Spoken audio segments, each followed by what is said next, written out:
ګرانو کتونکو د روجماتي ټایم کې د خزانې تاڼې په حدود شیرو جنګې کې په دوو فریقانو کې خپل په یو بل باندې ډزې کړې دي. د دې فریقانو په خپل منځ کې د لین دین تنازع وه. پولیس وایي چې په دې ډزو کې د یو فریق نه نور رحمان ولی رحمان او عمران الرحمان ولد رحمان دا مړه دي او د دې فریق نه جهانگیر زخمی دی.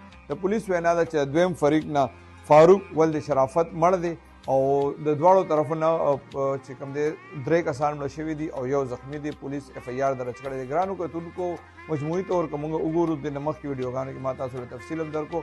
په 24 غنټې کې په پېښور کې مجموعي طور باندې 8 کسان مړه شوي دي.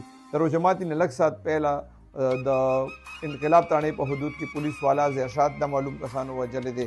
د هغې نه لږ مخکې که وګورو نو په تاکال کې رحمدل قتل شوی دی. د هغې نه بیا لږ مخکې خزانې مندرخیلو کې چې کوم دی محمد زهیب قتل شوی دی.